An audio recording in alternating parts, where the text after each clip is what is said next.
Hello guys, welcome back to our channel.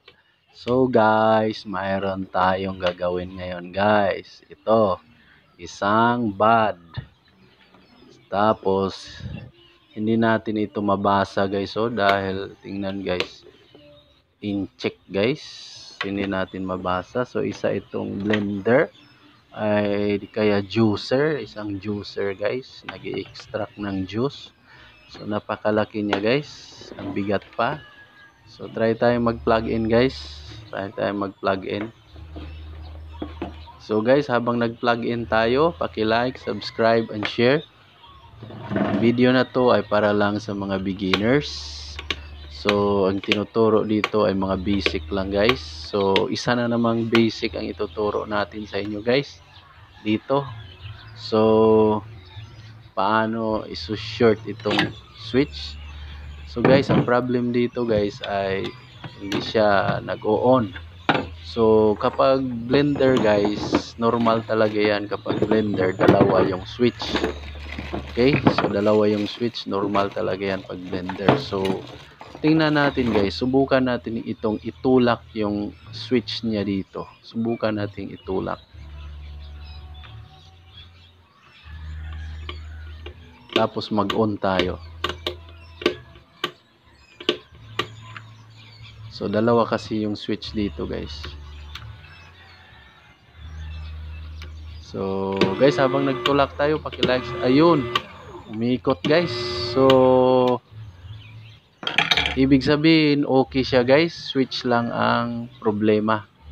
So hindi matulak dito guys. So hindi ito makatulak. Ito. Dapat paglagay mo dito, dapat naitulak na siya. Dapat ready na yan, naka-on na yan, naka-standby na yan.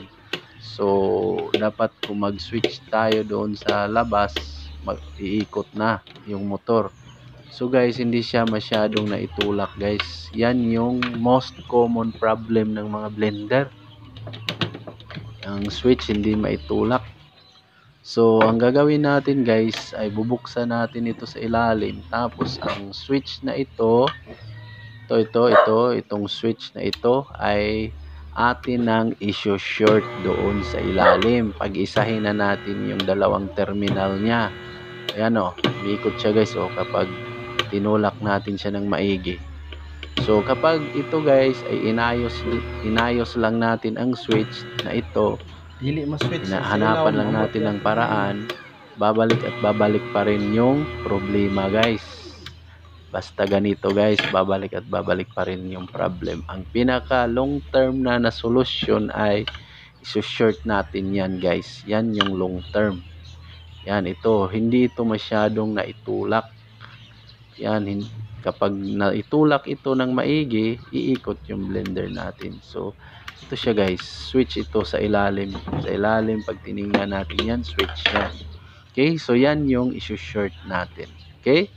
So guys, habang nagbukas tayo, bubuksan natin na to. Ito, tingnan natin sa ilalim at isu-short natin siya. So ito na siya guys, nabuksan na natin.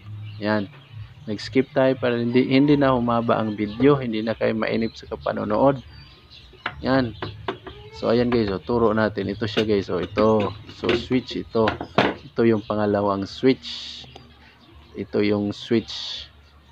Tapos tingnan yung board guys. Ayan liit lang guys ng board niya. Konti lang yung mga pyesa guys sa board niya. Okay, so ito na yung board niya guys. So tapos ito yung motor niya guys.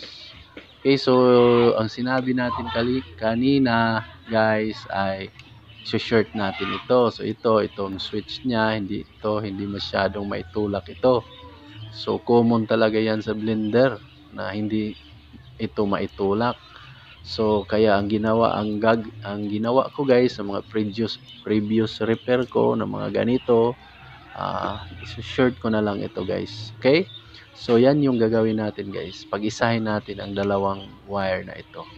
Okay? Tapos mag-drawing tayo mamaya ng schematic guys para lalong maintindihan ninyo. Okay? So mag-drawing tayo mamaya ng schematic kung ano yung ginawa natin para mas lalong maintindihan natin. Okay, so guys, ang video na to ay para lang sa mga beginners dahil ang tinuturo dito ay basic lang. So isa na namang basic ang aking ituturo sa vlog na ito, guys. Okay? So guys, gawin na natin yung sinasabi natin. Ayan, nagawa na natin. Isang blink lang, nagawa na natin dahil nag-skip tayo. Ayan, na-short na natin siya. Yan na siya. Nag-short na natin siya. So guys, patuloy tayo guys. So ito yung drawing natin ito yung guys. Schematic. Ito yung drawing natin. Paano natin siya ginawa. So ito guys, ito switch ito. Switch ito.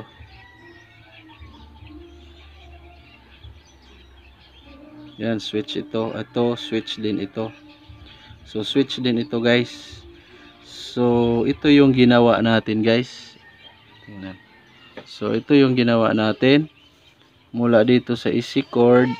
Itong easy cord. Ito. So ito yung dinaanan niya. So yung isang line ito guys. Yung line at saka neutral. So ito yung line, ito yung neutral. So yung line, ito yung line, dumaan siya ng switch. Okay, dumaan siya ng switch, dalawa kasing switch. Kapag blender guys, dalawa yung switch. So yung line, dumaan siya ng switch.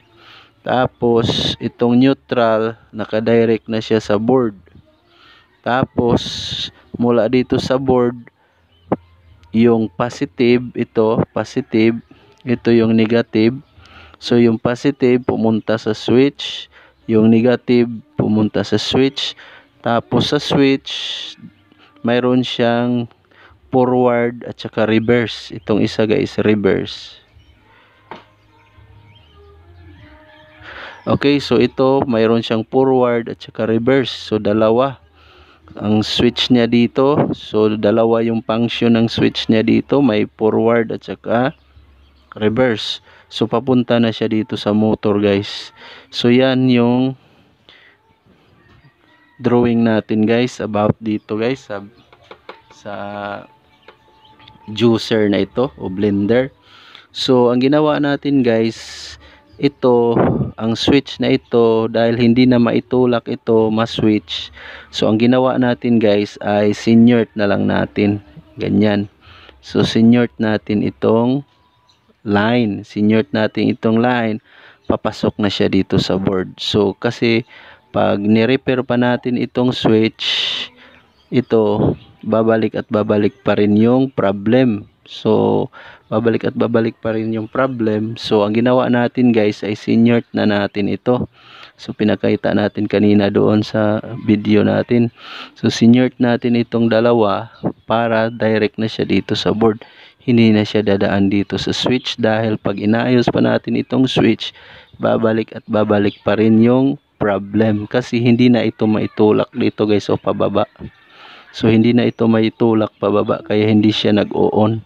So ang ginawa natin, sinurt natin ito para makapasok yung line dito at saka mapapaikot na itong motor. So ito yung ginawa natin guys. Okay, so sana naintindihan itong drawing natin guys. Sana naintindihan itong munting schematic natin. Sana naintindihan itong munting schematic na drawing natin guys. Okay, so lahat ng blender, dalawa ang switch. Ito guys oh.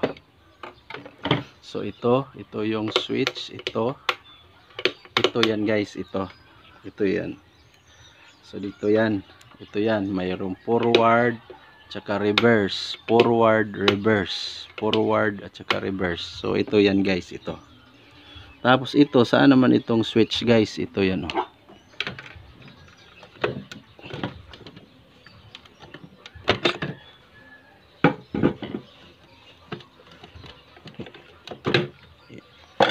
So ito siya guys oh. Ito guys oh, ito. Ito.